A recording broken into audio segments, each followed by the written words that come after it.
dans ce monde qui est le nôtre, qui bouge beaucoup, qui va très vite, sur lequel il faut prendre des réactions excessivement rapidement et dans un contexte de forte compétition, comment nous, Chambre de commerce, on peut dire qu'on est en soutien des entreprises et des territoires sans avoir par nous-mêmes et diffusé des données économiques complètes, exhaustives.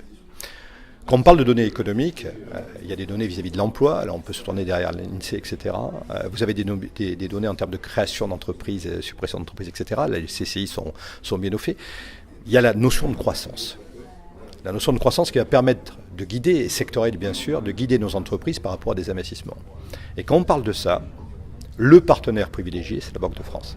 C'est pour ça qu'on s'est associé à la Banque de France pour mener, je crois que c'est une initiative unique en France, une enquête, des enquêtes sectorielles détaillées en termes de croissance quantitative, qualitative, périodiquement sur le territoire, de façon à guider nos entreprises, c'est-à-dire sur les 13 départements sur lesquels nous sommes. Alors nous prévoyons de faire une grande enquête annuelle, bien sûr, ce que nous faisons déjà, nous faisions déjà et nous allons bien sûr la faire sur le territoire d'Occitanie. Donc sur 2017, nous aurons une grande enquête annuelle avec un panel complet d'entreprises. Et je reviendrai là-dessus. Nous aurons 4 rendez-vous trimestriels de conjoncture et nous aurons une mise à jour de l'enquête annuelle tous les semestres, c'est-à-dire au bout de 6 mois. Alors qu'est-ce qu'apporte la Chambre de commerce et d'industrie ou le réseau des chambres de commerce? La connaissance des territoires. Et vous savez que sur le panel de la Banque de France, il y a un secteur qui n'existe pas, c'est le commerce.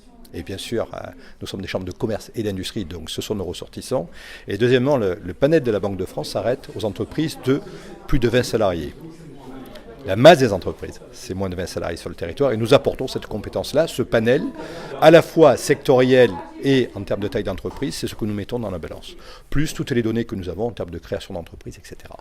Voilà donc ce que nous avons décliné. Tout ça au service des territoires et des entreprises, pour prendre de bonnes décisions, nous en termes d'accompagnement et nos entreprises en termes de déploiement. En début d'année, les entreprises de la région avaient prévu une accélération assez forte de l'activité. Et à la rentrée, nous observons que cette accélération est encore plus forte qu'elle ne l'avait prévu. Permettez-moi de vous donner 3 chiffres. Dans l'industrie, elles avaient prévu une croissance de 3,7. Elles nous disent maintenant que la croissance sera de 4,2. Dans le bâtiment et la construction, elle nous disait 2 et la croissance sera de 2,8.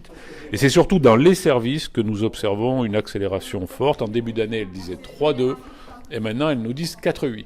Voilà, donc une conjoncture favorable. Pour autant, il n'y a pas d'accélération de l'investissement, de l'emploi et de la rentabilité par rapport à ce qui était prévu en début d'année.